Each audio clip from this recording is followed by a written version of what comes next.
Good evening and welcome to Enemy Within. It's Tuesday, the 18th of August, and tonight I've got Tom with me. Good evening, Tom.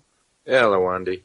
And we're joined tonight by Paul, our high-level financial insider, who's also been on Truth Frequency and Spreaker Show with us. So we brought him on tonight to introduce him to our PIR listeners. Good evening, Paul. Good evening, chaps. How are you both? We're doing good. How are you, Paul? Yes, I'm very well, thank you. Good. I think we need to recap for the people who haven't listened to the two other shows. Like Andy said, we did a show on Truth Frequency, we did a one on Spreaker. So again, you're the second person to do all three shows. So you need to recap a little bit about the stuff that you were talking about on both. Okay. Yeah, I guess, we can start with, I think the BRICS is a good starting point. But we have to kind of take a little step back from the BRICS and look at the Shanghai Cooperation Organization, which was really, in a sense, an embryonic BRICS. That was founded in 1996 and was actually called the Shanghai Five, which was China, Kazakhstan, Kyrgyzstan, pardon the pronunciation if that's wrong, Russia, and Tajikistan. And then in 2001, Uzbekistan joined, which it then obviously became the Shanghai Cooperation Organization. And that was founded really to deal with a political, economic and military organization for those nations to have some sort of mutual cooperation. And obviously over the years, of course, that's evolved. We've seen lately that the accession of the nuclear powers of India and Pakistan to the Shanghai Cooperation Organization too. So that's going to have a huge influence on the balance of power in that sort of arena, and Uzbekistan's recognised that as being very much the case. And the leaders have agreed on this accession for procedure for obviously Iran and Pakistan, which will give the organisation a kind of a non-official and alternative status of an association of the Big Eight countries, and this membership will be finalised at some point in 2016. And incidentally, of course, as well as the current six bloc nation has received application for observer and dialogue partner status. And ironically, that includes Ukraine of all nations, which is quite surprising. Mm-hmm. But obviously Cambodia, Egypt, Armenia, Belarus, and nations like that. So that was kind of the forerunner to the BRICS. Now, we've subsequently seen that around 2008, we obviously had the Lehman crisis, and really that people say, well, what sort of defining point was that? Really, that was telling the world the Western financial system was broke. It was bust. And for the last 6.5 years, it's been struggling along to try and somehow survive. And now we realise it's very much on its last legs. But so there was a recognition that from the BRICS that around that point in time, there needed to be some cooperation between nations. There was a real fear with, obviously at that time, with Russia and China. Then we saw Brazil and India, which became the BRIC. And then obviously we had the BRICS, which South Africa joined.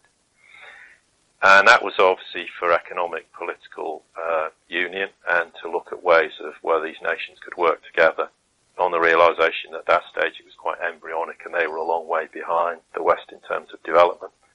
But of course, we've subsequently seen a huge acceleration in the last 12 months or so, whereby we had the Asian Infrastructure Investment Bank, which is kind of acknowledged as a modern kind of knowledge-based institution focusing on the development of infrastructure and other productive sectors in Asia, including obviously energy, power, transportation, telecommunication, infrastructure, agricultural development, water supply, sanitation, etc. And interestingly, of course, 57 nations signed up to this. Notable absentees were the US and Japan, which is not really surprising. But we saw Australia, France, Germany, New Zealand, Saudi, Spain, Sweden, Switzerland, the UK. It's kind of principal Western nations who, what I would loosely call being part, well, obviously Saudi's not a Western nation, Middle Eastern, but they were nations who were very pro what we could call Western cabal. Mm-hmm. And then, of course, we subsequently saw the BRICS Development Bank set up, and that will start lending the local currency by April next year. And member countries will primarily be the focus of this credit facility. At some point, I countries, but that won't happen probably for the next few months. And Putin was on record recently as saying that a new BRICS bank will become fully operational and finance energy projects next year, as obviously emerging markets attempt to challenge the Western-dominated financial system. But we have to bear in mind that the BRICS nations represent about 40% of the world's population. Mm-hmm. And the estimated capital is probably going to be about 100 billion to start with. But it's crucial to their efforts to undermine Western hegemony is also a 100 billion pool of currency reserves. Right. So I do expect to see an acceleration in projects and how these are financed. I mean, apparently Putin was quoted as saying that they've already put some 50 projects and business initiatives into the roadmap for this development. So this was another kind of crucial aspect where we're seeing this rapid acceleration of Russia and China agreeing to use each other's currencies to promote bilateral trade and investment. And we can kind of touch on maybe a bit later about this in terms of the de-dollarization. But these were obviously the fundamental stepping stones in providing a credible alternative financial system to the IMF, World Bank, ECB, Federal Reserve, etc., etc. Mm-hmm. So that's kind of a very 20,000 feet overview of what these organisations are and what the purpose of them is. So what happens when BRICS starts the lending of money next year? Well, obviously, notionally, they're going to challenge the US hegemony and obviously the US using the dollar as a reserve currency. It's more and more weakening the position of the dollar and saying, well, we can trade in our own currencies. We don't have to anymore trade together in dollars. And we're increasingly seeing nations now saying, we're not going to trade in dollars anymore. We'll use bilateral trade between each other in. So Russia and China will use the yuan and ruble. You may see other nations deciding that they no longer want to use the dollar either. And it's that gradual weakening of the dollar's strength as the reserve currency, because that is what has kept the US going. They've been able to export all their debt by having the reserve currency. And when other nations refuse to use that dollar anymore, then it weakens the US's position seriously. And we're seeing a massive acceleration of that every day, every week. There are nations now saying we're signing bilateral trade agreements, no longer using the dollar. And of course, this is going to have serious implications for the US and is already, of course, doing so. So how did the derivatives work? Because like you say, they could export the debt. They could get people to sign onto the debt, and that's exactly what they did with the derivatives with countries like Greece. They got them to sign onto the debt. Well, the whole concept of derivatives is extremely complicated, and I wouldn't profess to understand it. I very much doubt there's many people in the world who do, but essentially, in very simple terms, a derivative is just a contract between two or more parties. So what they'll do is have an arrangement or a product, such as people have heard of futures, options, or warrants, whose value derives from and is basically dependent on the value of some underlying asset, such as a commodity, currency, or security. But of course, the problem with the European Union, it was founded as a complete Ponzi scheme. They used stolen gold from the Chinese dynasty. They hid the debt by using fudged currency swaps. And a currency swap basically involves the exchange of principal and interest in one currency for the same in another currency. So essentially it's kind of a foreign exchange transaction. And it's not required by law to be shown on anybody's balance sheet. So you can imagine that was a very clever way for them to hide debt. So Greece was fudged and railroaded into the European Union. I wouldn't know exactly, but I suspect Greece is far from the only nation who never fulfilled the criteria. Maybe arguably only Germany, France, maybe Holland really met the criteria, possibly Austria. And of course, the biggest problem with Greece, the whole Greek situation rumbles on, and there's the argument, well, the Greek government sold the people out. It still hasn't been ratified, the bailout deal. I wouldn't say it's a done and dusted deal, but of course, the big problem surrounding Greece is not just the fact of the huge Greek debt and the farcical nature that Greece gets a bailout and pays 95% of the bailout money back to people who gain all the money via the interest, which of course there is no need for anybody to pay any interest because you can issue your own currency interest-free. But that's a whole separate subject. But the biggest problem surrounding Greece is credit default swaps, which arguably dwarfs the debt by anywhere up to tenfold. So we could be talking 3 trillion euros. And a credit default swap essentially is a contract where a buyer of debt in the form of bonds attempts to eliminate any possible loss arising from the default by the issuer of the bonds. So this is basically achieved by the issuer of the bonds ensuring that the buyer's losses as part of the agreement.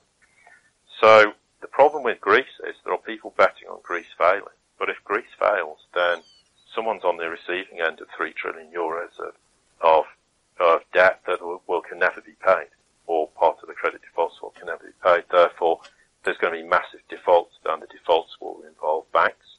It's unlikely to involve sovereign nations, but who knows? Who knows what's taking part. But if that credit default swap defaults, then we're going to have a massive contagion problem in Europe. So, yeah, Greece will rumble on, and people will say Greece has capitulated to the Western cabal. But it's interesting, the day before Greece makes this decision, that Greek government spoke to Putin. I don't think there's any doubt. There was rumours that Putin refused to bail out Greece. But Putin's very wily, very intelligent, and he would have done things for a good reason. I think the Greek story's got a long way to run yet.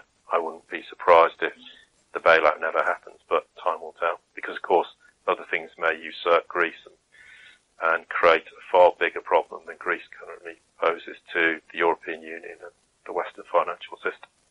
Well, that's what I was going to ask.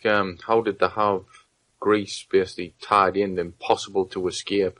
Everybody thought when the new government came into Greece that they would leave the EU. This would be the first nail in the coffin for the European Union when Greece left. But it seems as if it's impossible for them to leave, other than if they got a deal from Russia. Well, it's not impossible for them to leave, but I would argue that it's not in Russia and China's interest to see the European Union capitulate at this point in time, because if the European Union capitulates, the whole Western financial system will fall over. And China currently, even though it's dumping dollars as fast as it can and buying assets up, and obviously we've got this current devaluation going on with the yuan, the issue is that it's not the right time, particularly maybe more so for China, but also for Russia, for the European Union to capitulate. There is, as ever, there is a time which will be arguably more beneficial to them, and hopefully more beneficial to you, me, and everyone else out there, although arguably I think that's very unlikely. I'm not trying to be too pessimistic about things, but I think the Western financial system, this time we will have sort of Lehman times a million times steroids. It's going to be a very hairy ride. No one can be exactly sure what's going to happen, but those nations that don't have gold, and we can talk a bit about gold shortly, are going to have serious problems, because the new financial system, whether people agree or like it, it will be gold backed. And just something worth mentioning, that Russia's announced recently they've increased their gold production internally by 6-fold. That's no surprise that it's another marker towards a gold backed ruble. Probably silver will form a component of that too, and the same for China. Well, the price of gold and silver has been artificially manipulated. It's a rock bottom prices when it should be sky high. But like you said, China and Russia are buying up the reserves. Yeah, I mean, they're quite happy to see the price of gold and silver very low. I mean, there's a big argument that JP Morgan's buying all this silver. Well, actually, JP Morgan's buying the silver for China. Russia, China, other nations continue to buy up gold, and yeah, the paper market is so absurdly out of sync with the physical market. I mean, we saw the day where they ran out of silver eagles in the US because the demand is that great, and the silver paper price was smashed. It's currently around 15.20, something like 15.30, and gold's at around 11.15, 11.20. These are not sustainable prices, simply on the basis that the production capability starts to tail off dramatically around 1200. I actually, on behalf of someone, did some analysis on this, which I can't really share the detail because it's client confidential, but suffice to say that around 1200, a lot of big gold producers will stop being able to produce. They'll either mothball operations, or we have seen some filing for Chapter 11 bankruptcy in the US. And if it carries on, this is going to become more and more of a problem. Well, if the demand's there, which it is for physical metal, but the production capability tails off, in the end, of course, you're going to reach a situation where it doesn't matter what they do with the paper price. The demand of physical metal will seriously outstrip the paper market, and this inflection point will be reached where the price will accelerate. And of course, it's widely understood now that China will have obviously a gold-backed currency. It will probably at some point become a reserve currency, and at that point they will also announce that they're going to have a gold fix, which arguably is supposed to be September time. I haven't heard anything to the contrary yet, but they can announce next week it's December, but as things stand, September. And when they've exhausted the West of gold, which they can't be that far off, I mean, the argument's been, it's been the case for at least 2 or 3 months that the West running on fumes. But when they do finally run out, China will announce, we're going to revalue the price of gold, probably double what it is now, maybe higher, maybe 2.5, 2,750 an ounce. Well, the West simply won't have the precious metal to arbitrage. The West will capitulate because of the paper market and the derivatives that are wrapped around that paper market. It will implode, and the reset, or the much fabled reset, which we hear about, people think, oh, it's all currencies. Well, in part it is, but it's more a reset of those nations with gold will retain a greater significant value to their existing currency. Those nations who don't will seriously be devalued. So the US, I've heard anywhere between 30, 40 and up to 70% devaluation, because the US, despite what it says, has no gold, or very little. They will argue they've got deep storage gold and try and keep the facade going in order to prop up the dollar, but the US will be forced to adopt the treasury dollar, and it will be devalued, which will seriously impact their imports. It will make them very productive as an export nation, which is why China very cleverly is buying up ports, buying up industrial parks, and any asset that it deems of any value in the US. And the US largely seems to be oblivious to what's going on, but China will certainly take advantage as it flips its economy from being an exporter to an importer. They're already making strides to do that.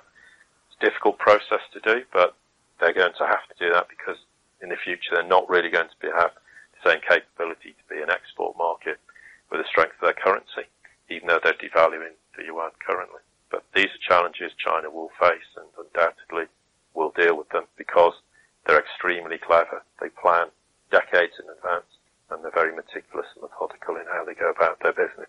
Uh-huh. We just got a little something in the chat room here from Tony, Paul, and I wonder if you could address this. He says, Rothschild set the gold price. It's been artificially low for over 2 years. Guess who's behind the new, in inverted commas, gold-based monetary system after the collapse? Well, if the inference is that it's the same old, just instead of the operations being in the West, it's been moved to the East, absolutely not. China and Russia have no desire and have been really forthright in recent years to have any Western influence. They refuse to have Western central bank. They refuse to have cabal influence. This is why all the oligarchs were kicked out of Russia by Putin since 2000. Why China is removing the corruption in the nation, which a lot of it does relate to Western sympathetic viewpoint. I mean, we've had the recent attack in China, in, pardon my pronunciation, Tianjin.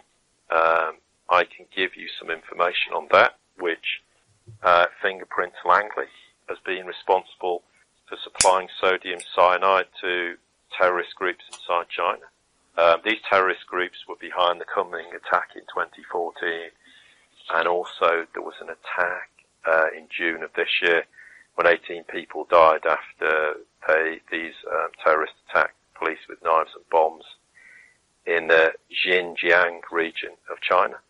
Now, they were also, Langley supposed to be responsible for providing logistics for this recent attack. And the point about sodium cyanide is when you add water to it, it causes explosions. So this is why these were strategically placed around where this explosion site was, and apparently, of course, when they tried to put the fires out and control it, they only see it cause more and more explosion.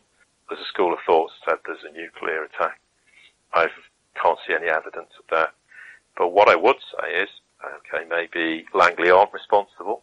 I strongly suspect they are, but if they're not, whoever is responsible will be found, and China will be ruthless in how they deal with those responsible. So there's an argument that says, well, you know, the US is now terrified that China's on the verge of announcing its own gold-backed currency, while there's obviously a fire sale on US debt holding, and this action would collapse the US dollar.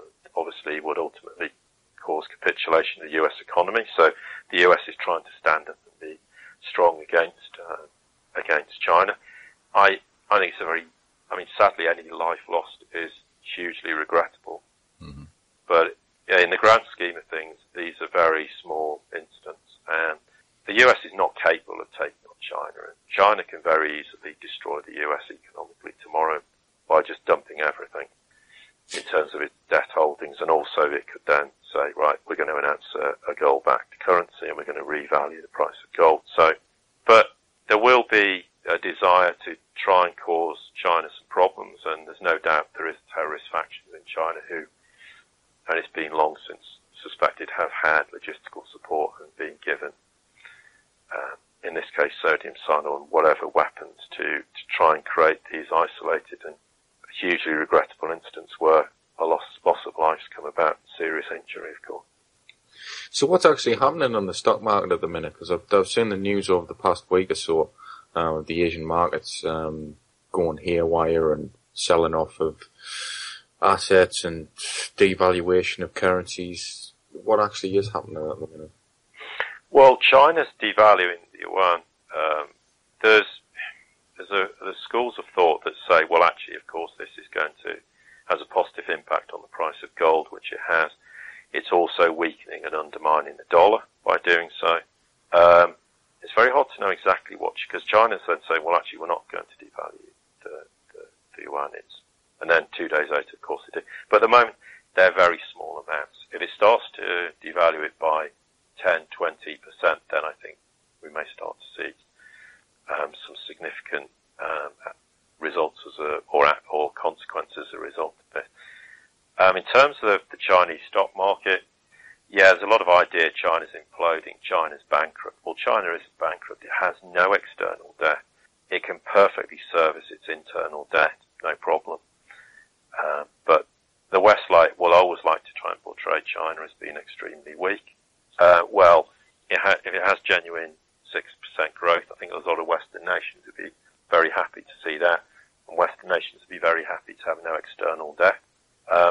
I think basically all you're seeing is clearing off of some of the dead wood in China.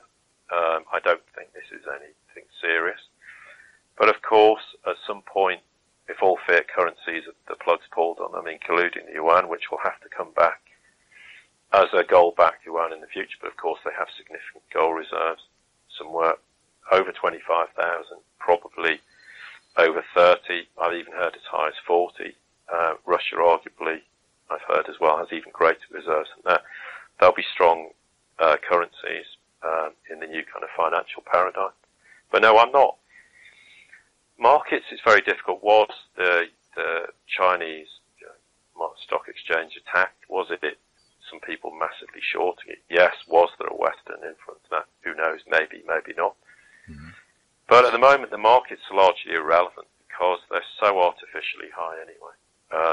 I mean, if you look at the earnings of the companies in these markets, there is no correlation between that and the market price. And I know we've seen a little bit of retracement recently, but they're still artificially and ridiculously high and bear no resemblance to the true economic picture of any nation.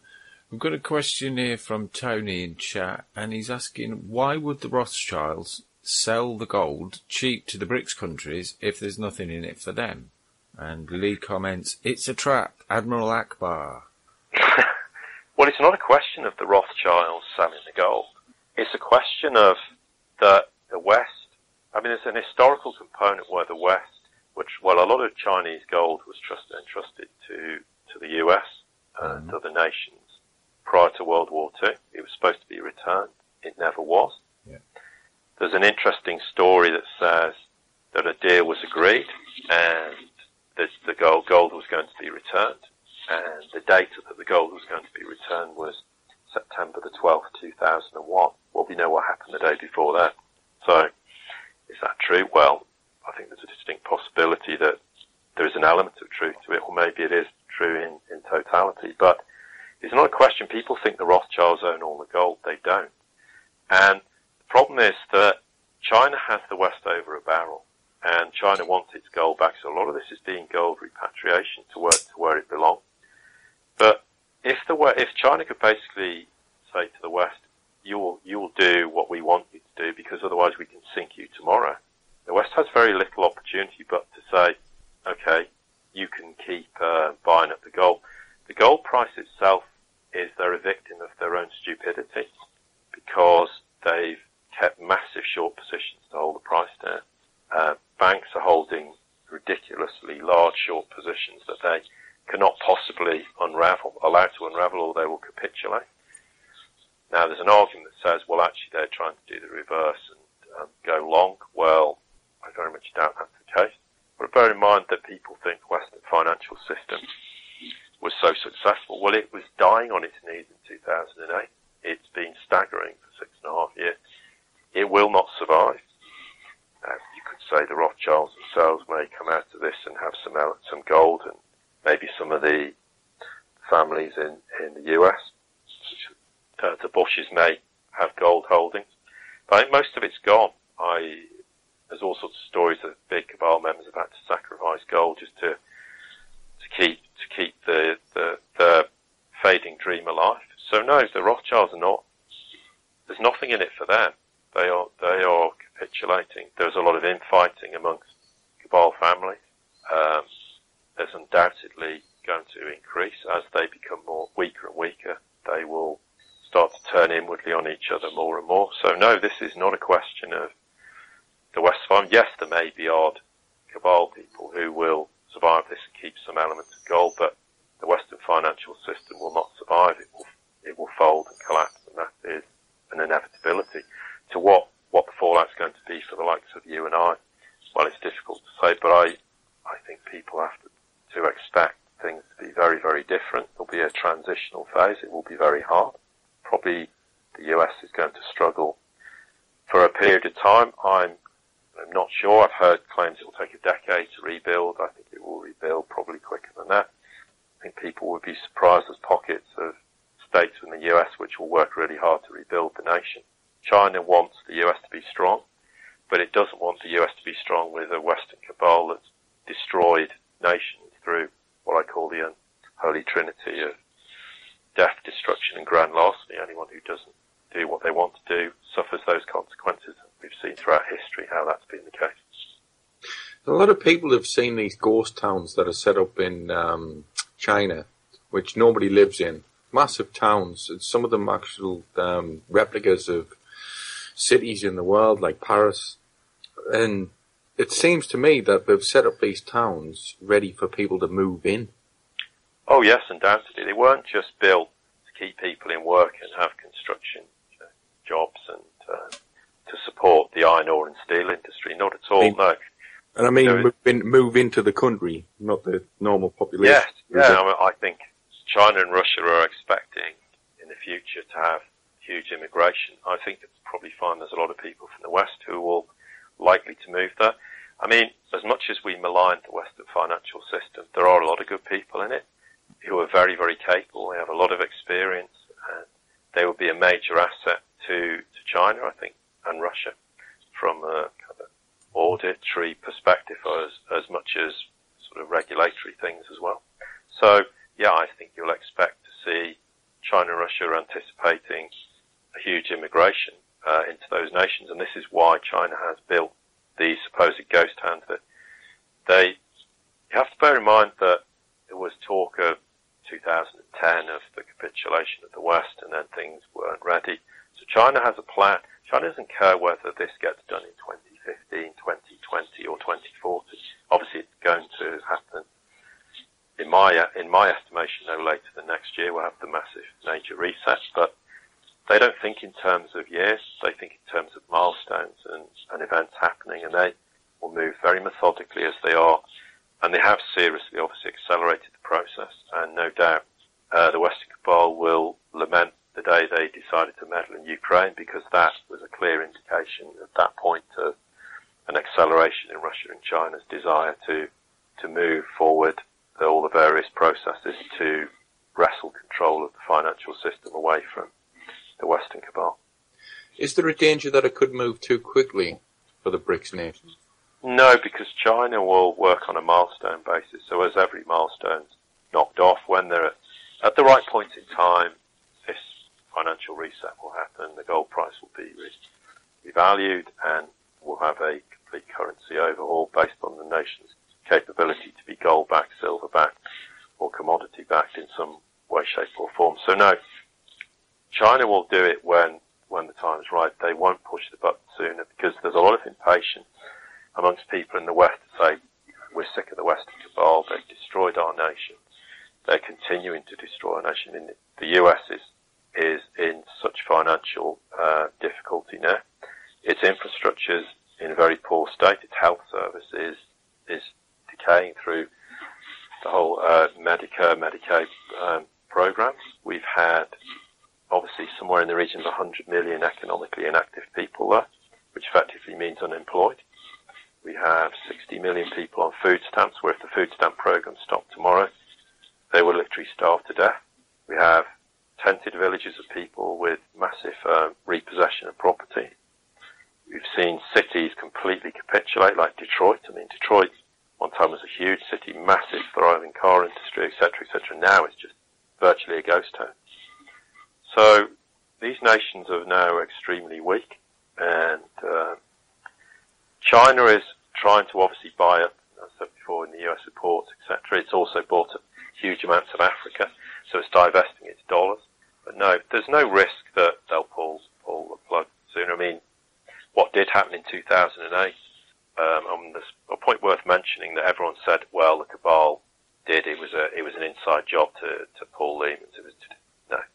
Because if that was the case, they had a perfect opportunity to then say, we can't save any of the banks, we're going to have to pull all the banks, we'll pull all the financial systems, and the only way around this is a one world currency and one world governance, which has been obviously what they've wanted to achieve for a long time.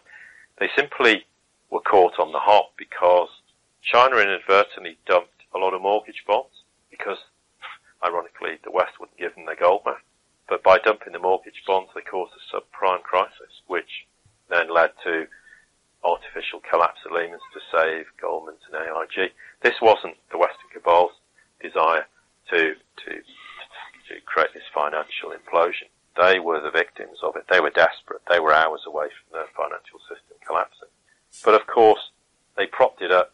I mean, if you're $200,000 in debt, you don't give someone another $200,000 and say, well, you're financially secure now. Of course, and that's what the West's been doing for 6.5 years to prop up their financial system. But Russia in 2008 said to China, right, let's pull the plug. And China went, what? Impossible. We're not ready to do it. We don't have an alternative financial system. We don't have an alternative to SWIFT in terms of payments. We don't have an alternative World Bank or IMF. We don't have any infrastructure in place to cope with having a new financial system. So you're going to have to hold the brakes and not allow this to happen. And of course, that's why they've spent the last 6.5 years accelerating things with the advent of BRICS, etc., etc. But people get impatient, but they have to realise the pace of change is enormous, and it has been way quicker than I would have anticipated. I mean, 2 years ago, I truthfully thought we were 10 years away from having a financial reset. The fact we're arguably weeks, months, or maybe at 6 months at the most away from that happening is testimony to how quickly things have been implemented. It's breathtakingly fast. That's brilliant. Thank you, Paul. I'm just wondering if now would be a good time to take a break where we can grab ourselves a cuppa, stretch your legs, whatever needs be, and play a couple of these excellent tunes, which I believe have been selected by Lisa. Yes, they were indeed. I just hope whatever Lisa's doing right now, it involves slag room. Which, that's nothing dirty, by the way. It's the Dutch word for whipped cream. And welcome back to Enemy Within on People's Internet Radio this Tuesday evening, where we are seeking solutions. And just a reminder, we are entirely supported by listener donations. So if you like what we're doing, if you could perhaps just click on the donate button under the site, if you've got a few pounds, euros, dollars, shekels, whatever it is to spare, and throw them in there. That would help us keep the lights on and the internet going so that we can keep bringing you this information. Okay, back to Paul.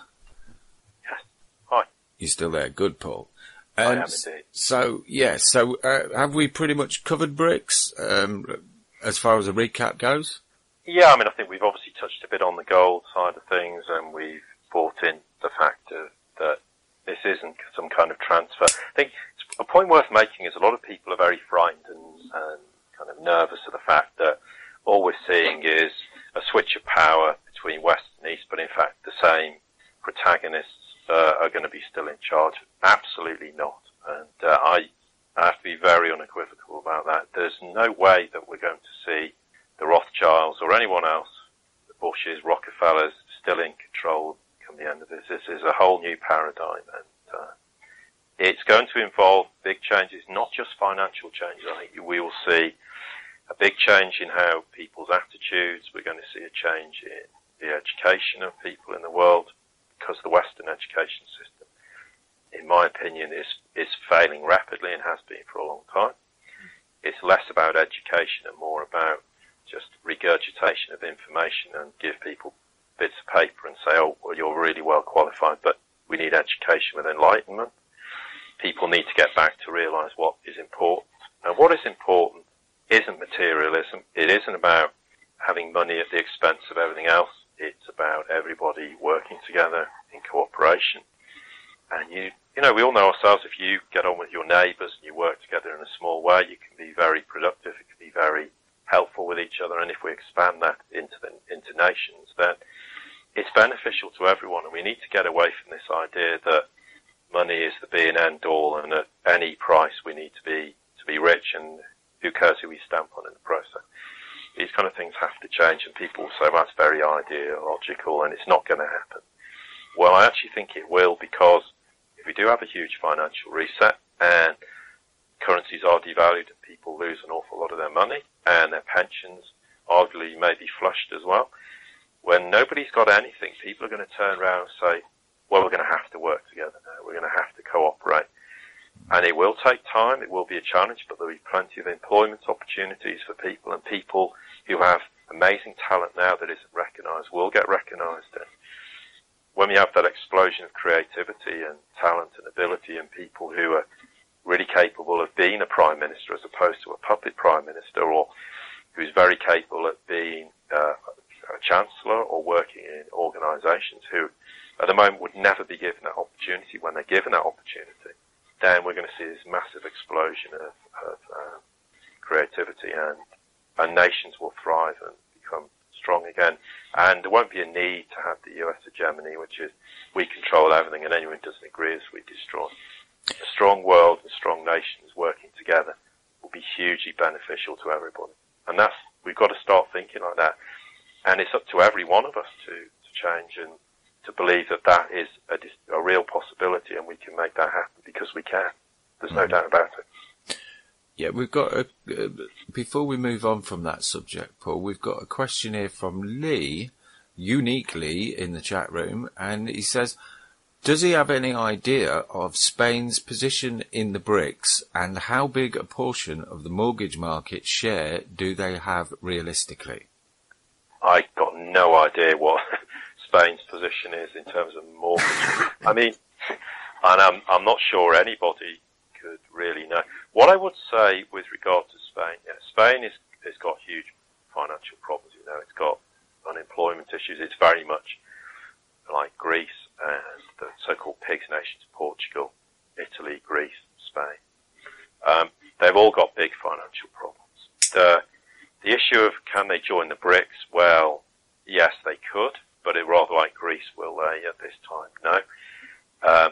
But with all these nations, yeah, there's going to be a huge period of transition. But I think, rather like Greece, ironically, Greece will be fine in the long term because ultimately it will have the buffer of Russia and China. It's the one nation that probably will thrive far more strongly than any other nation. Maybe, arguably, including Germany, although that sounds a bit extreme, but I think Germany's going to have huge problems. Unfortunately, Germany wants to be part of a Eurasian axis, which has been the cabal's biggest fear as well, that they never wanted Russia and Germany to form any union, which is why we had World War I, why we had World War II, and why there was a distinct desire to never allow those nations to have economic and political integration. But if you bolt China onto that, that is their all-time fear. And Germany, sadly, is a puppet nation Merkel's a puppet for Washington. She does as she's told. She doesn't have any power or influence. She's there to do exactly what she's told to do. But German lawmakers and commerce are reaching a breaking point where they know they face economic ruin for the third time in 100 years. That can't be allowed to happen. No. But going back to Spain, it's very difficult to see what's going to happen in the short term for any Western nation. But it's up to the people. We keep blaming everybody else for the problems. And yes, we have had a cabal who are insane running the world for 200 years and beyond. But there will be an opportunity in the future where it's down to every one of us. No matter how much we think we're capable of doing or not doing, we all have ability, we all have skills and talents that we can bring to the table. And we all got to work hard in our nations and work together to rebuild the world. It's a great opportunity. There's a perfect opportunity for everybody to be involved. Those who don't want to be involved, well, that's their choice. But my advice is everybody get involved, be part of this new world, be part of the process, and work together, because in the end it will mutually benefit Spain and every other nation. So, but yeah, in the short term, I can't see any answers to the problems. They're all hugely indebted. When a nation is indebted and can't repay its debt, it has to default. There will be a point when the European Union will collapse in totality, but is that now? No. Could it be 2 or 3, 4 months down the line? Yeah, very likely. But whenever the financial reset comes, that will be the end of the European Union and other Western nations who, like the UK, who is partly in the European Union but isn't, and the US, Canada, etc., etc. They're all going to have a hugely difficult, challenging time, but we need to be part of the process of rebuilding nations. So let's do it. Mm. Tony's saying in the chat room that none of these countries have financial problems. All they have is perception problems. See the debt as fraud for what it is. But that gets back to my point with you about Greece, because everybody thought that Greece was going to leave the EU, but it seems as if they're tied into it. Well, Greece could have left the European Union if Russia and China had said, okay, we'll buffer you financially at this point in time. But as I said, the problem is that if they'd left the European Union, there would have been huge default. We would have seen the collapse of the financial system. Now, at this point in time, there could be an argument that says, well, clearly Russia and China don't feel it's advantageous for anyone, let alone themselves, but for that capitulation to happen. Everybody's very keen to say, pull the plug on everything. Be careful what you wish for. I mean, there was a school of thought a few years back that said, just pull the plug on everything, and then we can restart. And not uniquely, but I made the argument that we'll do that and then take 100 man years to rebuild the financial system. And in the meantime, how do people go and pay for their food? I mean, how do people be able to have a bank account that pays so they can earn wages to pay for food? What's going to happen to people's money? So be careful what you wish for in wanting an acceleration of the demise of something. Yes, we'd all want it to end tomorrow. But if you end up where you have a system where people end up with nothing, they lose everything, which is still a possibility.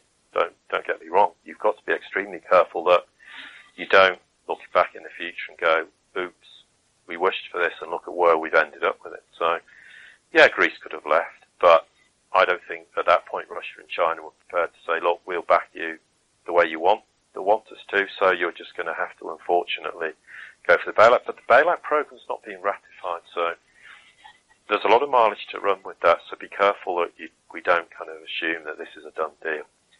But this is all transient anyway. We're talking of the end of the financial system, which has been staggering for years. And there's always a good analogy here that empires appeared to collapse overnight, rather like when we saw all those symbolic pictures of the fall of the Berlin Wall.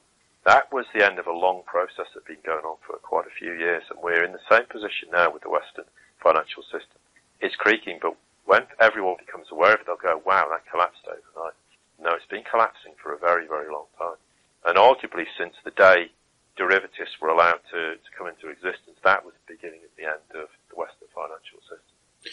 I watched a documentary a while ago now, a couple of years ago, called The Lost Chance of 1989, when the Berlin Wall came down.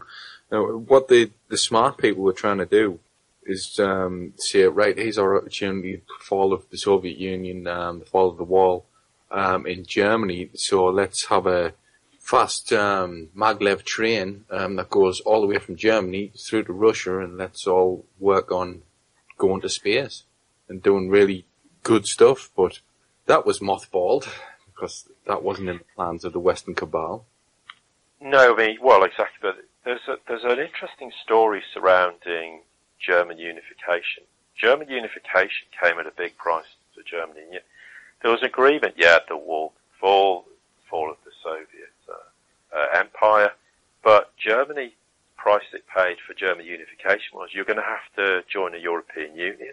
That was the agreement. So Germany had to go, okay, we'll have to have a European Union, and that was the kind of birth of it, was because Germany wanted to unify. And of course, a unified Germany with a Deutschmark, we're back to that Eurasian axis with Russia. I mean, there is clear thousands of German companies in Russia, although obviously sanctions has caused a huge amount of damage to the West and not to Russia. We've also seen that a lot of the commercial rail links all terminate from Russia in Germany, no surprise. So there would have been a desire for Germany to become economically very strong, and of course look at how easily they integrated the East into West, because there was huge financial incentives to do so. But the big price they paid was the European Union. The European Union sounds it's been great for Germany, and everyone goes, well, Germany achieved a lot at the expense of every other nation. But what people sometimes forget is that Germany's on the hook for everything. The European Union goes down. Like Greece, if Greece goes down, France would have gone down. And when France goes down, 90% of their debt, well, Germany's on the hook for, so Germany would go down. This isn't a win-win situation for Germany, but Germany lacks the strength of having a real leader. Germany needs to walk away from the European Union, and it needed to walk away in an organised manner, where there was a way of unravelling all these problems. And when someone says, well, all this debt's illusionary, and yes, okay, it is in one sense, but also in another sense it isn't, because Russia and China are not going to say, well, actually, you have all this massive debt, we're just going to pretend that didn't exist. We're going to ignore the fact you don't have any gold or silver or relatively small reserves, except Germany, which has a sizable amount. Holland has a reasonable amount too, and one or two other nations, Austria as well. But there's not going to be a situation where everyone's going to be let off for what's happened. There's this idea there's going to be a huge debt jubilee. It just isn't going to happen. Mm-hmm. I think there should be an argument about that, but then you will always get people who say, well, I was very prudent. I didn't run up any debt in my life. Why am I not benefiting from my financial prudence? And there's someone else who's got huge amounts of debt is going to be all wiped out. And there's an argument that says, well, actually, that's quite a reasonable viewpoint to take. So, no, I think ultimately the West will have to take some very bad medicine. I would like to think to the contrary, but I can't see that happening. I think we will have serious problems. We're just finishing the first hour here, Paul, and I believe you did want to move on towards the Middle East and talk a little bit about that. Yeah, I think a good point is to talk about Iran. Uh-huh. Now, most people's viewpoint of Iran is that, obviously, it was heavily sanctioned. It was a big threat to the West. It was going to create nuclear weapons. It was going to pose serious risk. Well, actually, nothing could be further from the truth. The problem Iran has suffered is it refused to have a Western central private bank, and it said we don't want to trade our oil in dollars, so it was demonized. It had massive sanctions put on it, which probably only largely survived through some very clever ways around those sanctions. But we need to kind of look at the recent nuclear deal in Austria. This is hugely significant. This is the beginning of the renaissance of Iran, or Persia as it was, which is worth having a look at the history of Persia and what happened in the past. But its population is probably about 75 million. Interestingly, the average age of its population is only about 30. Very, very highly educated nation, despite what people may think. Mm-hmm. It has, obviously, geographically, it's at a crossroad of the Middle East, Asia, Central Asia. Obviously, Russia's close by. It has natural resources and energy, so gas, oil, telecommunication, transportation. And it's, interestingly, it has huge gas reserves, 18% of current world reserves, about 33 trillion cubic meters of gas. It has 157,000 million barrels of oil, which is about 10% of oil reserves. And it's now looking extensively, and there is a website where they're looking for huge investment in Iran. They want people technically who have capability. They also want financial investment. And we've recently seen where there's a memorandum of understanding signed between Iran and Italy. There's 40 European, Asian and US firms willing to invest in Iran's gas industry. Iran will become a strong nation again. Whether everyone's in agreement with that is beside the point. Iran is not a nation that's going to pose any nuclear threat to anybody. That was just a complete lie. I think you'll find Iran will become a very, very interesting nation for people to invest in. I think people will be quite surprised. Yes, I'm not saying Iran is perfect. Yes, it has its problems like every other nation, but it isn't how the West perceives it. And I think you'll see gradually a huge amount of investment back into that nation. It does have all these reserves. It does have a highly educated workforce, and it needs to be put to productive use, whereas sanctions have obviously seriously inhibited its capability to do that. Just as an example, it has over 65 types of mineral wealth, including iron ore, coal, gold, lead, zinc, copper. And so it's hugely interesting to Western nations who have the technical capability to exploit these assets. Now, people will say, well, actually, I thought we're moving to this new paradigm where we're not going to be exploiting nations' mineral wealth. Well, to some extent, yes, there is an argument for that, but if you look even in the last 10 years, there's been a huge amount of project work going on in Iran, which has avoided a lot of the sanctions through very clever ways of paying for things, not using money, but using gold, etc., etc. So yeah, I see a huge future for Iran. But the problem with that is you will see detrimentally nations like Dubai are beginning to capitulate very, very rapidly, because Dubai only came into existence because Iran was sanctioned deliberately. So that was a method of saying, okay, we can build a nation in the Middle East, but we're now seeing huge outward investment. Dubai is now threatening to have income tax, which is one of the main reasons why people go there, because there isn't income tax. So we're going to see a redrawing of the map of the Middle East, rather like Saudi Arabia, which if you want, we can touch on. Should we talk a little bit about that? Yeah, we've just got an interesting comment from Lee there. He said for a long time that Iran will lead the Arab annexation into a new Europe. Israel will be the sacrifice and the seal of it. Makes sense now why the recent peace deal was made and all sanctions were lifted. It opens Israel up and defenceless now. A new empire, not a new Europe. Oh, sorry. A little bit of a difference. I'll have to get me pinhole glasses on again. Sorry, Lee. Well, who knows what the future lies for Israel. It's a difficult subject to deal with. I don't know economically a lot about it. But I do think, undoubtedly Israel will feel threatened by Iran. But I think it's up to, like all all nations have been very badly manipulated. I think it's up to Israel as a nation to embrace its neighbours and say enough's enough.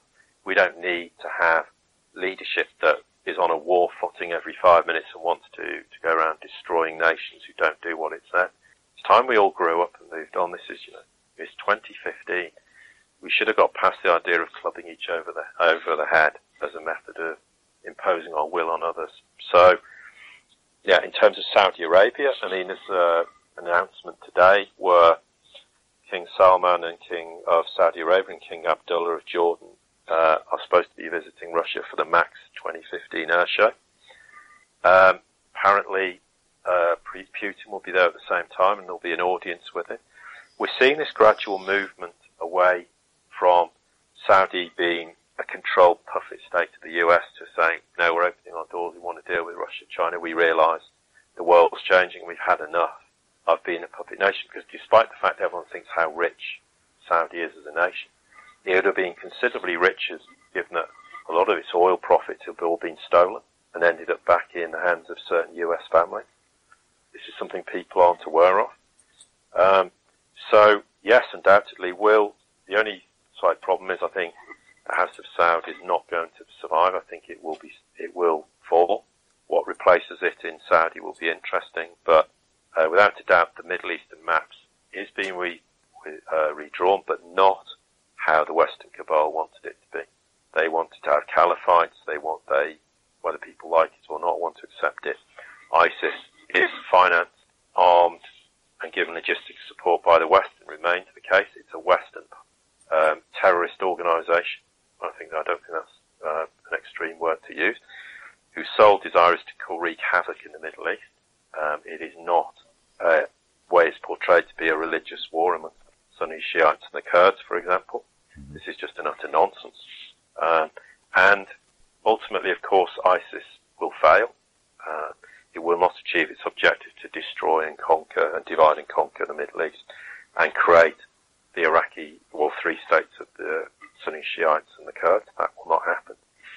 And the desire to overthrow Assad, and it's ongoing, will fail also. But it's been a long-standing Western policy. They created and engineered the Iran-Iraq war to destabilise both nations and make them very weak. And they were quite happy for Saddam to be in charge up until the point when he said, I don't want to sell my oil anymore. I want in dollars. I want to sell it in euros. They went, that's not acceptable. The same thing happened with Gaddafi. He wanted to have a gold-backed dinar in Africa and also wanted to divest their oil in terms of dollars and wanted to trade in gold or euros. Same fate. That's him, and they engineered the Arab Spring. Now, this may sit uncomfortably with people in the West, but it's something we have to accept and acknowledge, albeit very reluctantly. We as nations, not as people, have been part of a system that has gone round.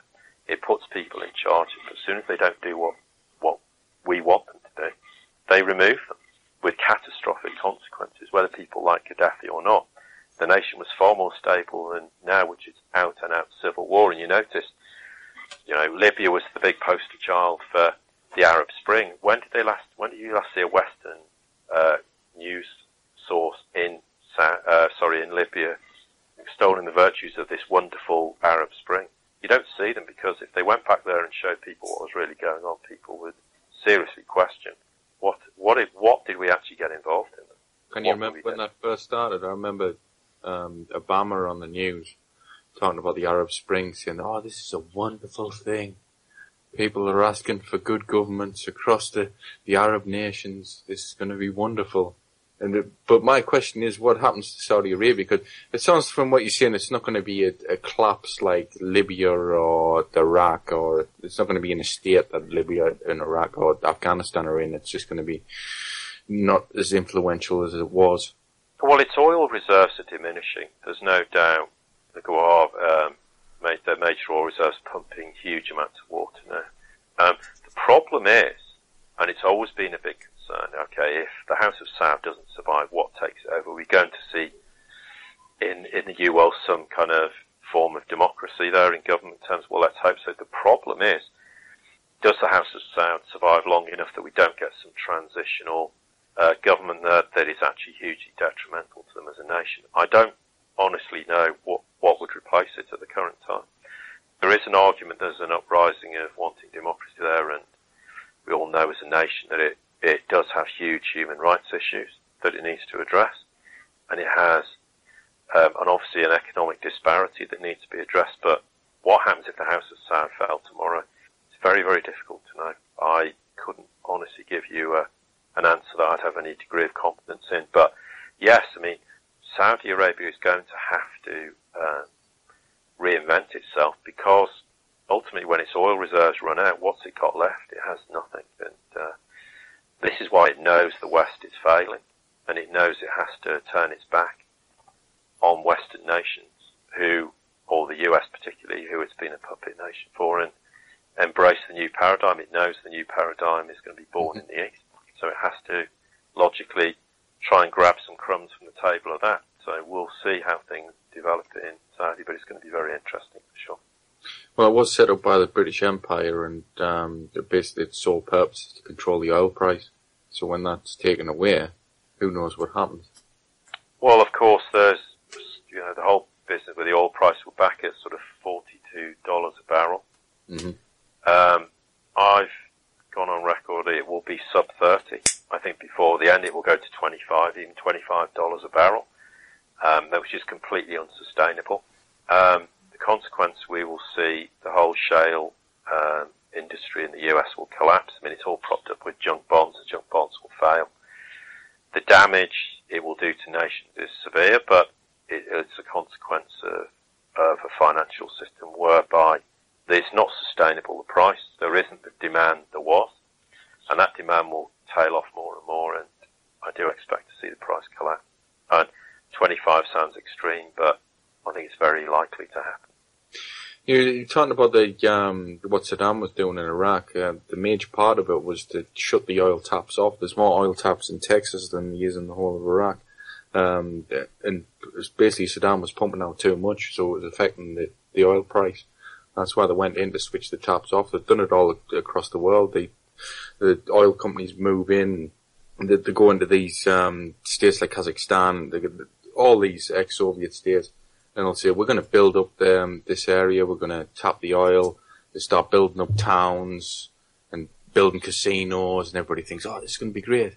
And they sign the deal, and then the taps switched off overnight. Oh yeah, I mean, of course, that's been the Western cabal strategy, is to choke the oil price or control it. When they want it to go to $140 a barrel, they'll do it. When they want it to go to $70, $80 a barrel, they'll do it. But this time it's very different. They are not in control of the oil price now. There is no way there's a school of thought says, well, the oil price crashed and it was going to affect Russia. But look at what's happened to the ruble. The ruble moved exactly the right way for them in terms of the oil price, which is why, despite the fact the oil price has collapsed, Gazprom recently announced a 71% hike in their profits. Mm-hmm. It hasn't affected Russia. It hasn't affected them in any way, shape or form. But it's hugely damaging to the West in turn. But the consequences of trying to take on Russia over Ukraine, trying to economically destroy them, has failed. The sanctions is backfired, and it's created huge problems in the West. Germany is just one small example. Poland suffered hugely, as have a host of other Western nations who traded heavily with Russia. So, no, the cabal are very weak. They're not able now to dictate and control things, and they're staring down the barrel of the gun there. And people say, well, when's it going to happen? This big reset, September, October, November. Well, yes, it's possible, but I couldn't say definitively. What I would say is, for me, I'm 100% certain it will happen no later than some point in 2016, and probably in the first half of 2016. But the acceleration of events currently has been a huge surprise to even the Chinese. I think we may see the financial reset happen later this year, but I wouldn't have any degree of confidence that will happen. But we are really approaching it rapidly and far faster than many people, as I say, on the inside, who ever envisaged that could be the case. Well, it's very clear that the West have no control over Russia Like you were mentioning the oil price and the petrol price, that's how they used to control Russia. They used to fluctuate the price, and it used to really screw them over, especially during the the Soviet-Afghan war. That's how they manipulated that through the oil price as well. But they can't do that anymore. And all these sanctions, well, Russia just put sanctions on the West. You put a sanction on me, I'll put a sanction on you. It doesn't make any difference now on an even playing field on so many subjects. It's impossible to control Russia now. Well, yeah, and of course, what did the West do? They effectively said to Putin, well, we're going to de-dollarize. And he went, okay, I'll de-dollarize. I'll go and trade with some other nations and I'm not going to trade with you anymore. So they've signed trade agreements with South American nations. Obviously, there's the big gas deals with China, and the list goes on and on. They're forming more stronger alliances. We've seen, obviously, we talked about the AIIB, which is 57 nations have signed up to it. We've seen the currency swap agreements with about 30 nations with China. These nations are realizing that they're going to have to move quick. I mean, the UK, very hard. It's ironic, despite living in the UK, that it's probably the one nation that's very hard to understand where it's going to go, which way it's leaning. It knows the financial future doesn't lie with the US, but it's very reluctant to cut the ties with it. But at some point, it might well do. If it doesn't, well, what's the alternative? It will sink with the US. The US is economically extremely weak, but nations have an opportunity to join China. There's this idea that Russia and China are going to have this economic military might steamroller into nations. Well, if you think that's true, well, you're very much mistaken. It's not going to happen. They're far too intelligent. You can't go into nations now and control them. I mean, look, the US learnt that in Vietnam. The Russians learnt that in Afghanistan. We've seen it in Iraq. We've seen it in Libya. You cannot control nations. It's just, you don't go in with military might to control nations. And people say, well, there's economic might and China is going to exploit nations. Well, yes, you could say that's going to happen, but they won't. They're not interested in doing that. Yes, the whole concept of a multipolar world is going to come about. Does it mean it's going to be perfect from day one? No. But it comes back to the point, we, globally as people, need to be part of a change and work to make this change happen. We have an opportunity to build a new world.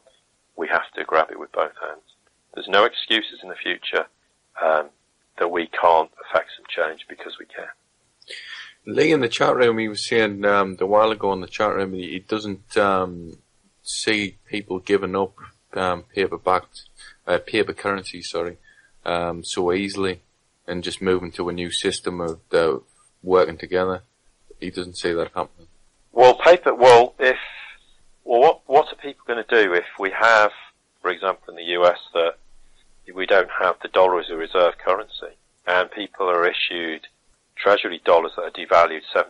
So if you have, what are you going to do? They have no choice.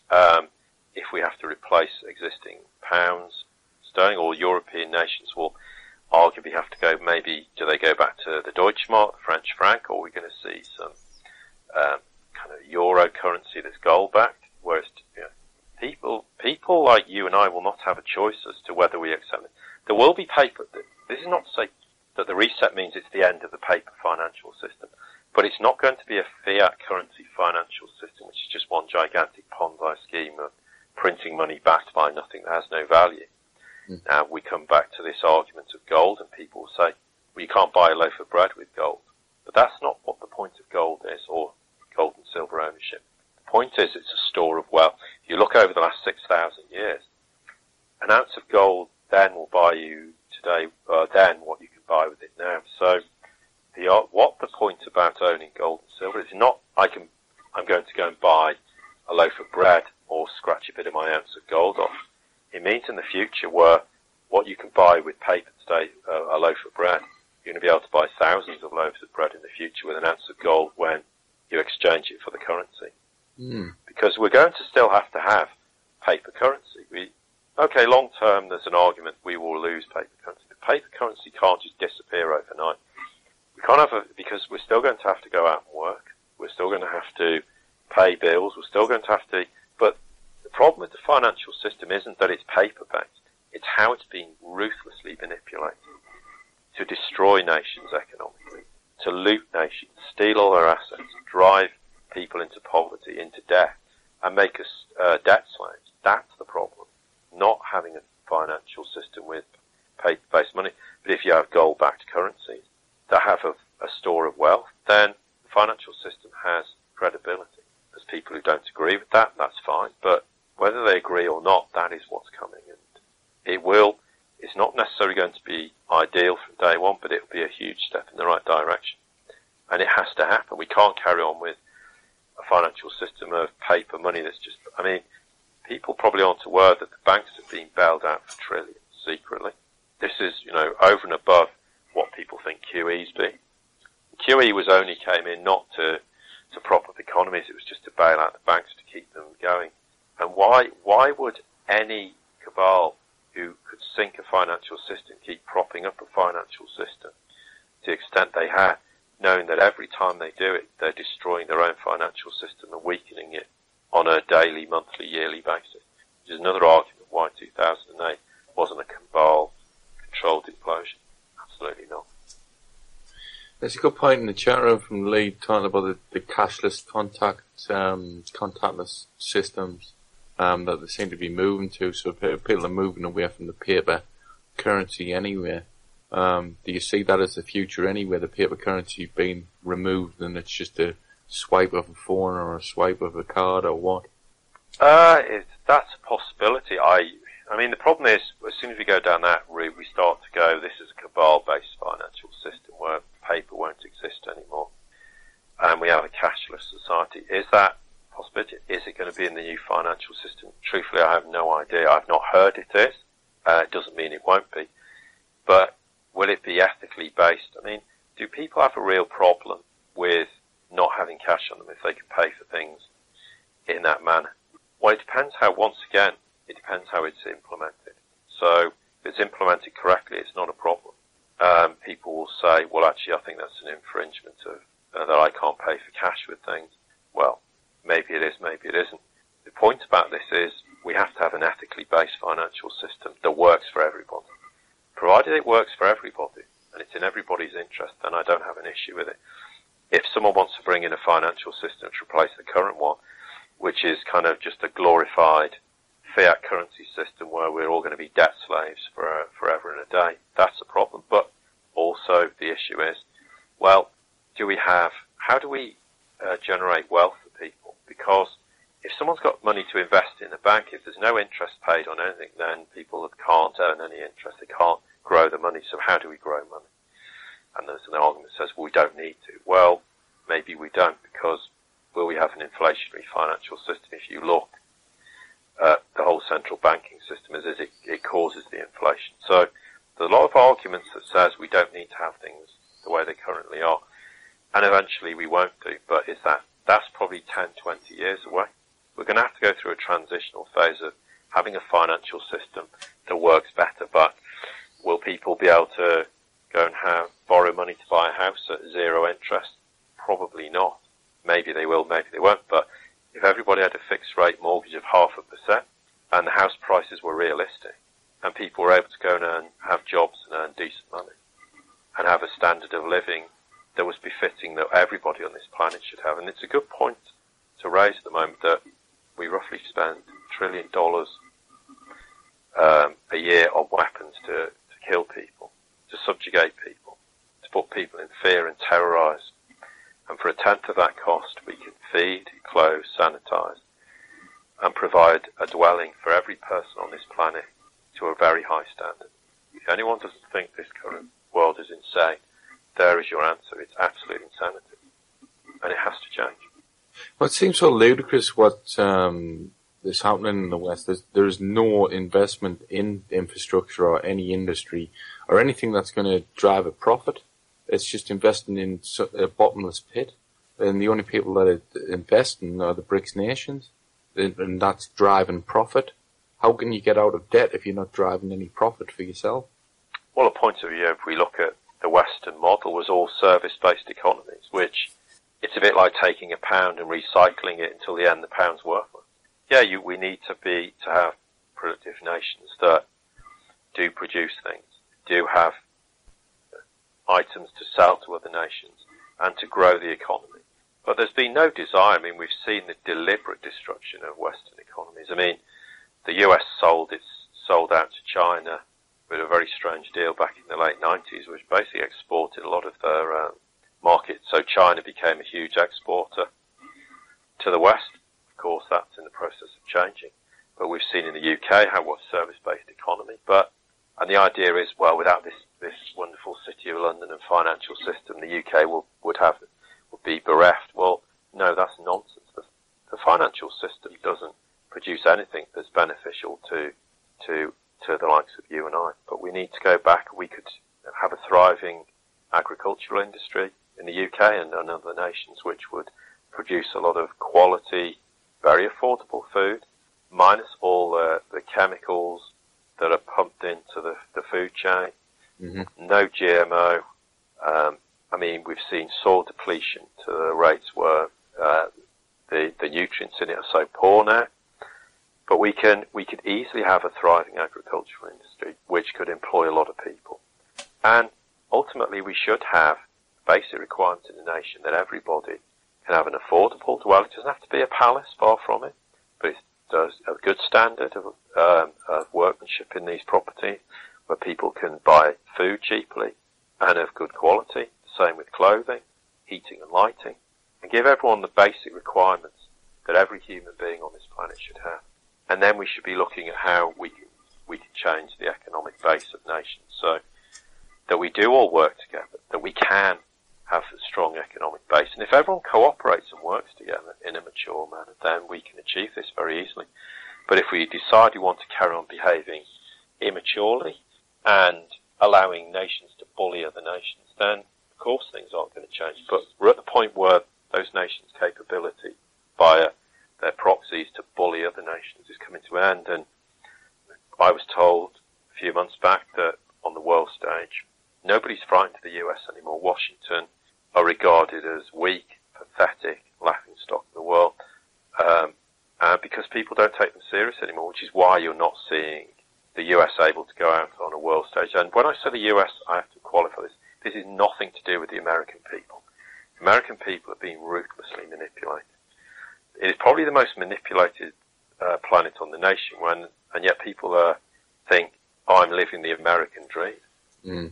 But they're going to wake up one day and realise it was a nightmare, and it wasn't a dream. But this is nothing to do. Nations are hijacked by these insane people whose only desire is to extract every last ounce of asset and real wealth out of nations and destroy any form of cohesion, any form of nations cooperating and working together. That because they realise that in unity, humanity can achieve great things. And one day we'll look back in history and realise, how did we ever allow this to happen? Because when we do have that unity, the world will transform.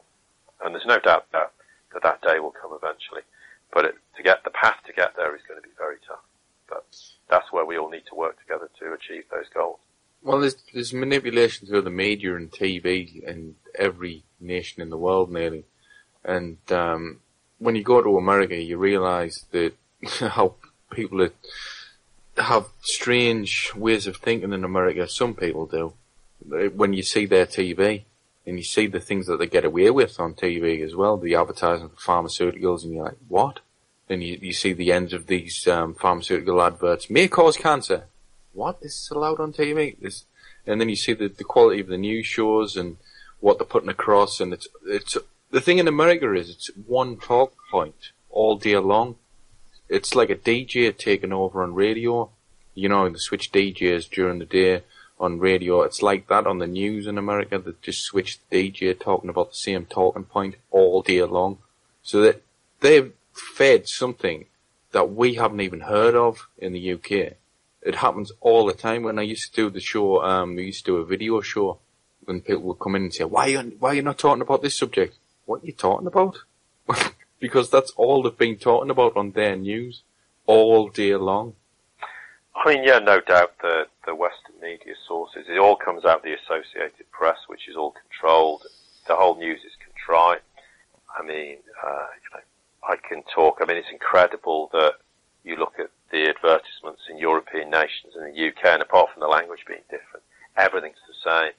The news format, the way it's presented, is the same. I mean, it is manipulated. Yeah, the US is a particularly bad example, but the UK is controlled, Europe's controlled, Canada's controlled. And of course, controlling the media is hugely important, because if we had a critical source of media who actually reported the truth, people would then begin to question things. And of course, the day will come when this whole facade will break down, and people are then going to demand answers. And who's going to provide those answers? Because they're going to say... I think that's happening now, just to stop you there, son. With the advent of the internet, there's been a massive awakening in America. It's like, hang on a minute, I didn't even know about this. I didn't even know about that. But, I mean, we've been manipulated. I'm not saying that...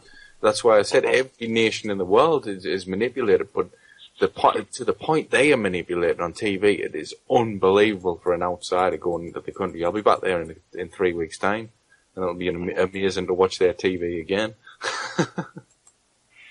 Well, actually, ironically, I'll probably be out in the US at roughly the same time, give or take. But yeah, I mean, no doubt. I mean, I had a discussion recently with someone where we talked about the US and how disclosure of certain things in the US would make sense, because the US is the source of where all the manipulation really comes from, and it would be a great way to try and tell the world about things that happened.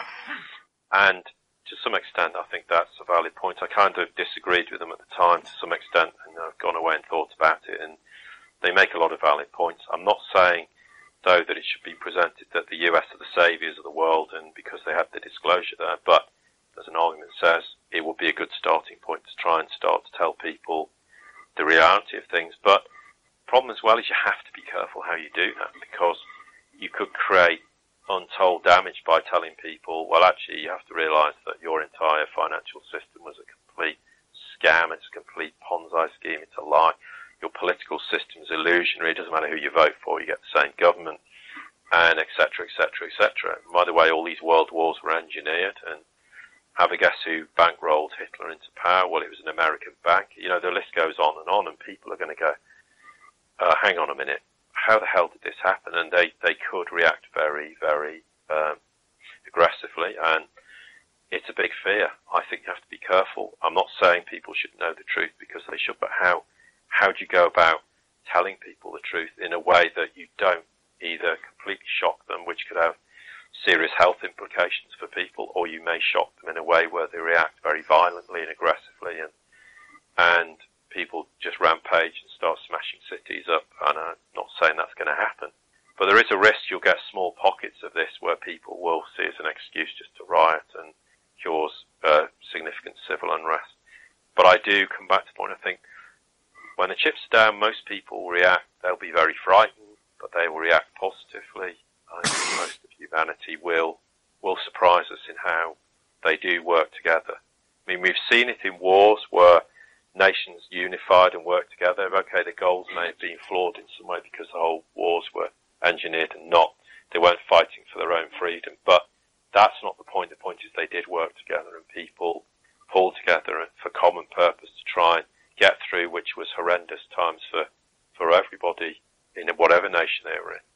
So I'm optimistic that humanity will prevail in the end, but there will be pockets of people who will try to see this as an opportunity to take advantage and wreak havoc.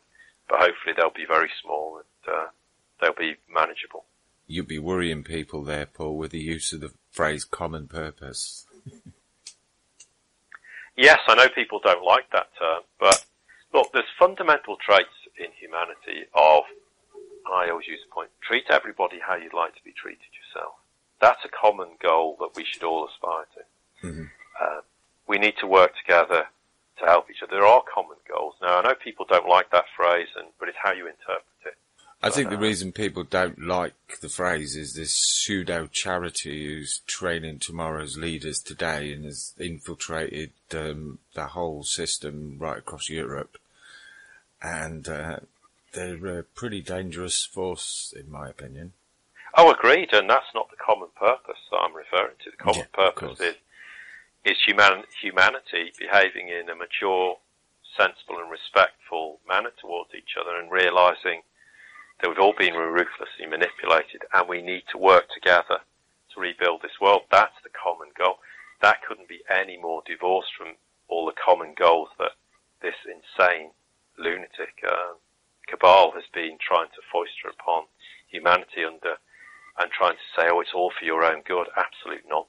And I would distance myself as far from that as I possibly could. Mm-hmm. We've got another question from Lee. He's putting some good ones in tonight. Your guest is confident people will simply turn the other cheek and let it all pass by them. Forgive the robbery and simply create a new creation. I don't see people getting past the first stage, anger, and then rage. Has he any solution for how to calm that down, apart from simply getting on with life and forgetting you've just been mass robbed? No, I'm not saying we won't. I've said numerous times this evening, we face massive challenges. Mm-hmm. I'm not saying there's a simple solution. I think in the end we will find the solutions, because, okay, people are going to get angry to some extent, but look at what happens every day in our nation. We look at the UK, look at what's going on. I don't see enough people being angry about things outwardly, and yet they have all manner of reasons to be angry about the way this country's been, particularly in the last 5 years or so. Well, we've seen what's happened to the health service, we've seen what's happened to the social care for elderly people, and the list goes on and on. But we're not going to see. The problem is, what are people going to be angry? Yeah, they're going to be angry, but at the end of the day, I don't see many people being angry in a violent way. Yes, there will be elements of people who do that, but in no way am I suggesting there's a simple, we just wave a magic wand and all these problems go away.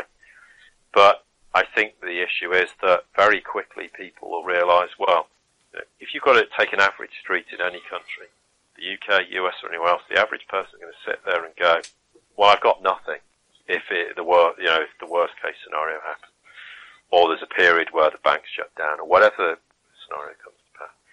People are going to turn around. Are they going to go around being violent with their neighbours, or are they going to stand there and say, hang on a minute, what are we going to do about this? I don't see people behaving violently in the main. I don't think most people are violent. If you look in society, this idea that we live in a world where it's very violent, yeah, there is, but the people involved in the violence are very, very small.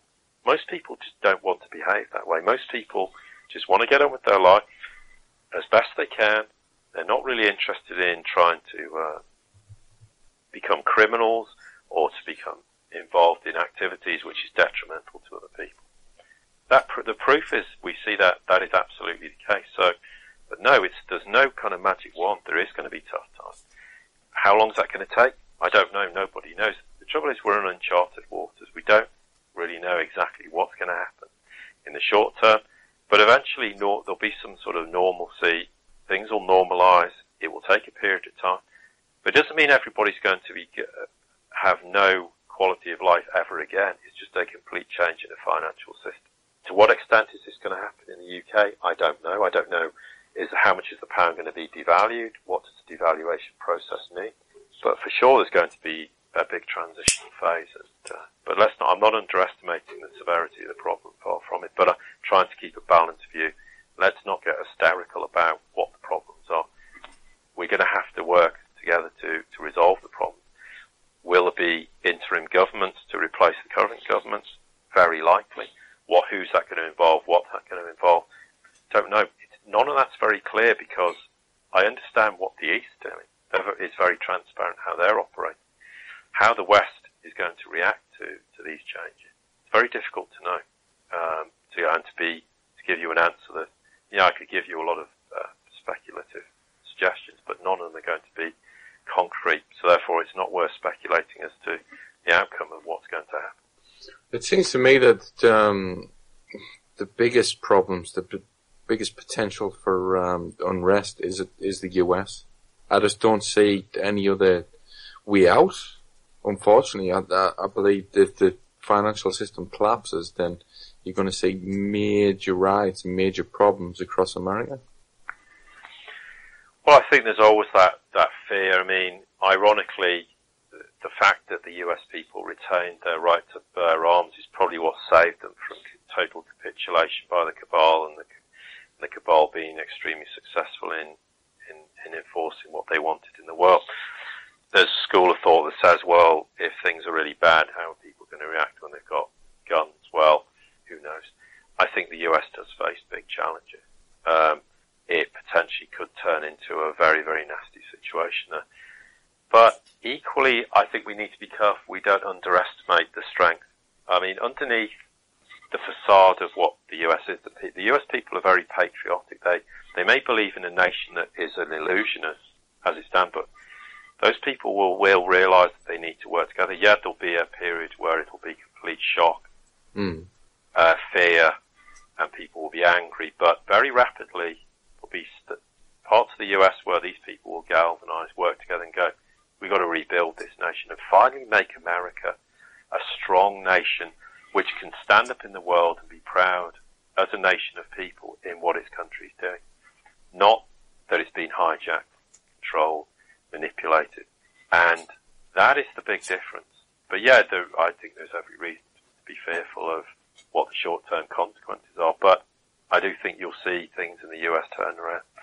Maybe not as quickly as I maybe envisage, but I don't think, as has been suggested to me, it could take a decade for us to see that change come to pass. I think we'll see things happen a lot sooner than that. I think the gun situation actually has a calming effect. From the riots in the past, the fact that people have got guns have actually calmed the situation in a lot of cases, in most cases actually. It's not been a case that people running about with guns actually attacking people, because a lot of good people have got guns as well.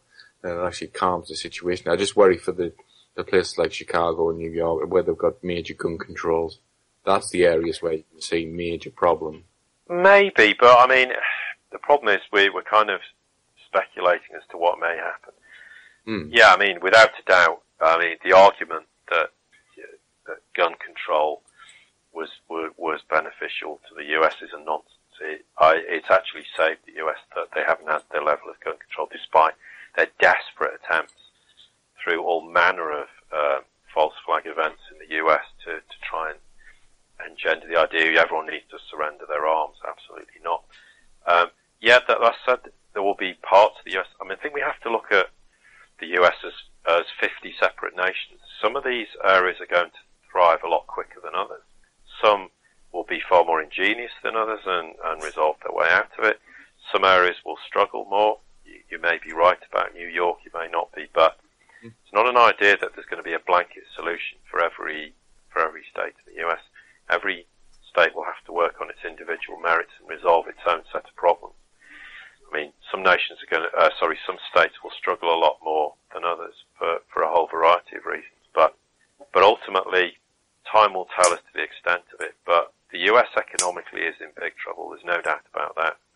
All the economic reality of it is irrefutable, despite what the talking heads say on the various news channels that somehow that US unemployment's not what it is. And the debt ceiling of 18 trillion is a lie. It's at least 200 trillion. Now people will say, well, debt's illusionary, and most of that debt doesn't exist. But that's not the point. It may not exist because the financial system's illusionary, but it still exists. And something has to be done in terms of how that debt is serviced and how it's managed in the future. And is it possible to have a debt jubilee? I've not seen any evidence, as we said before, but maybe that will come. I don't know. The honest answer, I have no idea whether that will happen, but I'm not confident of it happening. Just go to a couple of comments in the chat room, actually. Come on, the UN controls the US. How can you say this is US? The US has been taken over by the UN system. It ruins their food and it ruins their healthcare. I was going to ask that earlier. Sorry, just to stop you before you go on. I was going to ask how does the UN and the NATO look after the collapse? Well, undoubtedly, NATO will not exist as it does now. Because it doesn't. We don't need to have this organisation, and particularly an organisation that is hell bent on interfering in nations that don't cooperate, sucking nations into its into its sphere of influence just because it may bloody Russia's nose, for example. No, I mean, yes, we know that the US is being ruthlessly manipulated and controlled. We know it has GMO. Whether people agree that chemtrails exist or not, they do. To the extent, how much of a problem are they now? I don't know, but certainly they've caused problems hugely in the past. Yes, we know that the US financial system's being destroyed. Do people really imagine that this is just going to carry on? I mean, the whole reason for wanting to disarm the American people was because they knew full well the US was going to collapse. And having a disarmed nation was far easier to control than a nation that's armed, when the realization of, hang on, our financial system's destroyed, our political system's an illusion. Yes, we're being poisoned by every manner of speaking with vaccines and the food chain, etc., etc. But that's the whole point. The future's going to change. It is not going to be sustainable. The Western cabal are running scared. They're inwardly fighting with each other. What have they actually achieved? Okay, people say, well, we still have chemtrail. We still have GMO. They're the very last things that will disappear. What has to happen is we have to see the end of their financial system. Now, if they currently own trillions of dollars of money, if those trillions of dollars become worthless because those dollars are replaced by a treasury dollar, they're not going to be allowed to exchange them into treasury dollars. You strangle them financially to the point they have no money. They have absolutely no financial control over anything. What are they going to do? It's the end of them. That's what essentially this is all about. Financial reset will reset currencies to the extent that, I may have $1 trillion US dollars as a reserve currency, but that $1 trillion is not going to be worth $1 trillion when they're treasury dollars. They'll have to ring fence treasury dollars for a period of time. But those ring-fenced dollars are going to be ring-fenced. They're not going to allow someone to jump in with their trillions of dollars and throw them into the ring-fenced pool of money. Absolutely not. So this is a complete financial capitulation of the cabal. It's the end of them. People may think that's impossible, but look throughout history. Every single empire in history has collapsed. There was a time when we would have had this conversation if we were around and technology was as such about the Roman Empire. Well, it's so huge it will never collapse. Well, it did. Every empire collapses in the end. And principally, why does it collapse? Because of arrogance and ignorance and treating the very people who built it with such utter contempt. And this is exactly what's happened. And the only thing is they built a financial system which, in order to keep it going, they've destroyed themselves. They are extremely weak, and whether people think that's a reality or not, you'll see in the next 6 months or less exactly why that's the case. Well, it's complacency, and it's basically partying when you got to the top. That's basically what it is. It's very calculated when you build an empire all the way up to the top of how big it gets. But then people start going, hang on a minute, look at what we've got, way! And then you get complacent and it all falls around you. That's exactly what's happened.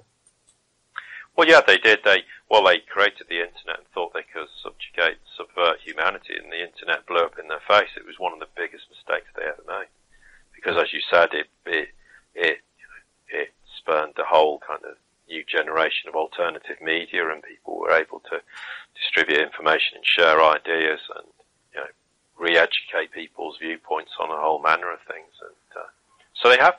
Bear in mind, the cabal have made some big mistakes along the way. They underestimated things.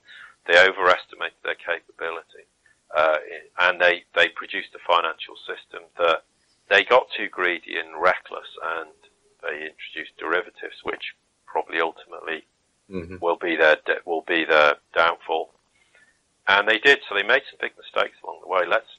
Don't pretend that they're all powerful and all conquering and that they've achieved their goal. They haven't. They failed through their own. Unfortunately, they have failed. But the price humanity's had to pay along the way is just incalculable. Well, coming to the last, 4 or 5 minutes, Andy, of the show? Yeah, we've got 8 and a quarter minutes, yeah. Well, I'll leave it to you, Paul, where you want to lead it in the last 6 or 7 minutes. important information that people need to know, or any direction that you want to take it? Okay, well, I think it's probably worth talking a little bit about a shift in strategy in China. I mean, there was this idea that the renminbi would be included in this basket of currencies with the IMF. Well, that's obviously not going to happen. Yeah. What we're likely to see, and this is a possibility, that Europe, the UK, Japan and the US will be forced to buy renminbi bonds. And then we'll see China force nations to settle trade in renminbi, starting with nations who have existing swap facilities, such as the UK. We'll have a gold trade note used as a letter of credit in bilateral trade. The rumour is that will happen in the back end of 2015 in China. We will see probably gold-backed ruble, which is why we're seeing this huge emphasis of all this gold buying in Russia, China, and why Russia's obviously increased its internal gold production sixfold.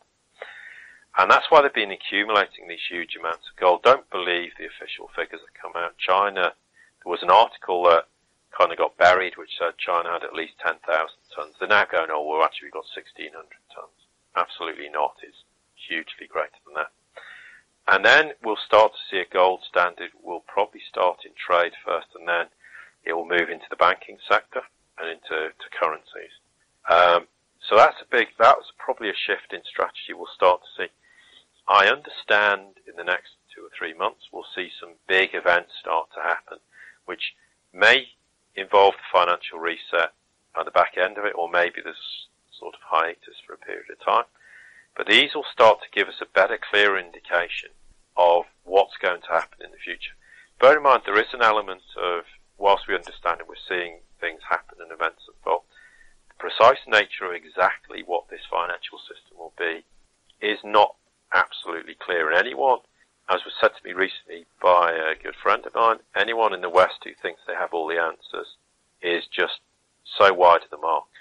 Said, yeah, some people have a fairly good idea, some people have a reasonable idea, but the truth is nobody really in the West has a definitive idea of what's going on. So I'm not professing to have all the answers. Far from it. There's a lot of things I don't know. There's a certain element of things I do know and understand. But, you know, if people have a good idea or have a better idea of something, I really am all ears, and I like to know. If I go back 5-10 years ago, I've changed my view on a lot of things, and I'm not frightened to admit that I can be wrong, and things may not quite happen the way I expect them to. But we're seeing clear indications of nations buying up huge gold and silver reserve. They're doing this because that's going to underpin the financial system.